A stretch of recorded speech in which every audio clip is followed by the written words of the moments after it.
शाहिद असलम साहब, बहुत शुक्रिया शाहिद ज्वाइन करने के लिए, आपकी एक्सक्लूसिव स्टोरी है।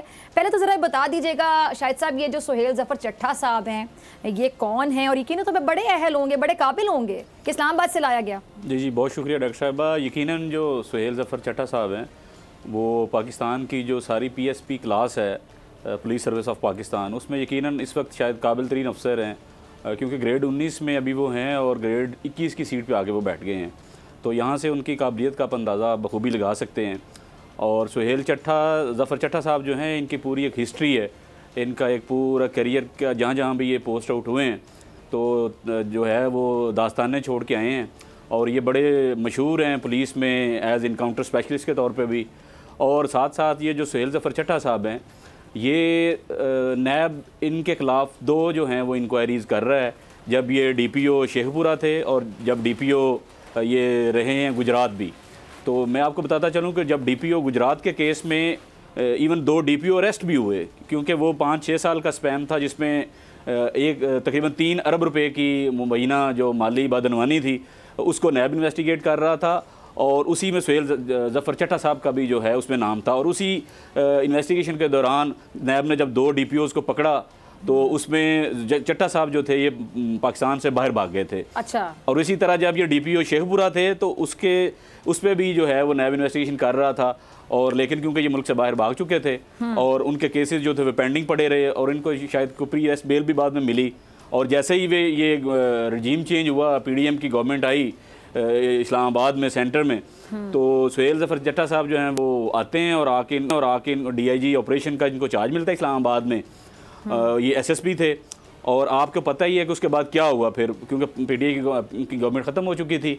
फिर 25 मई और उसके बाद जो लॉन्ग मार्च के साथ जो कुछ हुआ, जितनी शेलिंग हुई और बाकी चीज़ें हुई, लोगों पे पर्चे हुए, लोगों को डिस्पर्स करने के लिए देखें तारीख की सबसे शायद जो है वो तारीख साज वो उस तरह से था, जो शेलिंग हुई लोगों पे और उनको डिस्पर्स किया गया, मुकदमात हुए, और फिर शहबाज गिल का केस और बाकी चीज़ें, ये सारा फिर यही देख रहे थे सुहेल ज़फ़र जो हैं चट्टा साहब ही। ठीक है। अच्छा, यानी आपके मुताबिक उनको अहलियत से बड़ा ओहदा दिया गया, और गुज़ारी बात है हुकूमत उन पर इतनी नवाजिश कर रही है, तो क्या किसी हुक्मरान से, वज़ीर मुशीर से, किसी से उनका ताल्लुक़ भी है?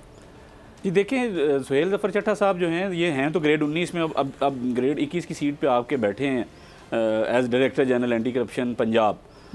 और इनके मतलब ये कहा जा रहा है कि मुख्तलिफ लोगों से जब बात हुई है तो राना सनाउल्लाह जो कि वज़ीर दाखिला है हमारे, उनके साथ इनका करीबी जो ताल्लुक है। और इंटरेस्टिंगली मैं आपको डॉक्टर साहब ये भी बताता चलूँ कि राना सना का खुद केस एंटी करप्शन में चल रहा है। उन्होंने किसी हाउसिंग स्कीम से कोई गिफ्ट के लिया था, एक प्लॉट गिफ्ट के तौर पे, उनका और उनकी ख़ानदान का, वो ऑलरेडी केस उसमें चल रहा है एंटी करप्शन पंजाब लाहौर में। ठीक है। और अब जो हैं चट्टा साहब, क्योंकि इस्लामाबाद में ही थे और ऑलरेडी उन्हीं के अंडर सर्व कर रहे थे इस्लामाबाद पुलिस में, वज़ीर दाखिला के अंडर, तो उनको यहाँ पर पोस्ट आउट किया गया। और एंटी करप्शन पंजाब देखें, पूरे पंजाब के जो आपके सरकारी अदारे हैं 50 से ज़्यादा, और फिर अटैच डिपार्टमेंट हैं सरकारी, और फिर ऐसे डिपार्टमेंट्स जो जितने भी सरकारी मुलाजमीन की तरह हैं जो पंजाब के बजट से जाती हैं, उन सारे अदारों को ये आप देखेंगे ग्रेड 19 में होते हुए।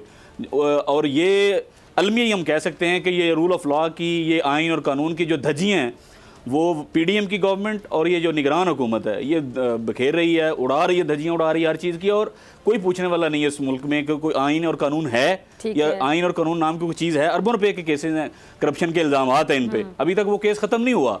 तो वो इसीलिए इनकी प्रमोशन भी नहीं हुई यार अभी ग्रेड 20 में। और मेरी इतला ये है कि इनको शायद ये भी साथ में इनको खुशखबरी दे के भेजा गया है कि आपकी अगर परफॉर्मेंस अच्छी हुई तो आपको जल्दी जो है वो ग्रेड 20 में तरक्की भी दे दी जाएगी। सवाल यहाँ पे पैदा होता है कि जो ऑलरेडी सीनियर्स होते हैं, या आप जिस तरह बता रहे हैं कि उनका ग्रेड ये है, फिर तरक्की के लिए पहले से कह दिया गया, तो जो सीनियर्स होते हैं उनका मोराल कितना डाउन होता है इससे? आप बिलीव करें डॉक्टर साहब कि जब मैं ये स्टोरी कर रहा था तो मेरी बहुत से पुलिस वालों से बात हुई, और बिलीव करें कि मेजॉरिटी ऑफ जो पुलिस ऑफिसर है ना, वो हैरान थे इस बात को लेके यार, कि इतना बड़ा होता है और आपने एक ग्रेड 19 के बंदे को सिर्फ इसलिए दे दिया कि क्योंकि वो आपके कहने पे सारा काम करेगा, क्योंकि इसको मेरिट पे पोस्ट नहीं मिली ना, तो इसलिए ये वो करेगा जो आप चाहेंगे, जो गवर्नमेंट चाहेगी, जो PDM चाहेगी। और इस वजह से बहुत से लोग ऐसे जो बिल्कुल अनबायस हैं, जो नॉन पार्टीजन हैं, वो तो चाह रहे हैं हमारी कहीं पे पोस्टिंग ही ना हो, वो चाह रहे हैं कि हम कहीं कोर्स पे चले जाएं, छुट्टी पे चले जाएं। अच्छा। हाँ, वो चाह रहे हैं ना हमें फेडरल गवर्नमेंट में कहीं पोस्टिंग मिले, ना पंजाब में मिले, वो चाह रहे हैं बिल्कुल हम साइड पे रहें। क्योंकि वो एक अफसर का ये भी कहना था वो काफ़ी क्लोज हैं इनके चट्टा साहब के। वो बता यार बिलीव करें, हम तो दुआ कर रहे हैं, प्रे कर रहे हैं पाकिस्तान का। वो कह रहे हैं लिटरली ये पाकिस्तान का सबसे जो है ना वो नाजुक दौर से गुजर रहा है, इन लिटरल मीनिंग। पहले तो हम ये बात होती है ना कि जी पाकिस्तान नाजुक, कहते हैं वाकई, और इसमें हमने खुद को बचाना है, हम इस गंद में बिल्कुल नहीं पड़ेंगे। यहाँ तो पकड़ दकड़ चल रही है। अगर आपको ये वीडियो पसंद आई तो सब्सक्राइब करें और बेल आइकन पर क्लिक करें। खूने नाहक बहुत पी चुकी ये जमीन, अब कोई दिन में ये खून उगलने को है। खत्म हो जाएगी ये तमाशागरी, वक्त पलटेगा रोजे जजा की तरह। ये जो पेशावर में ताजा लहू है बहा, एक क़यामत करेगा फलक पर बपा।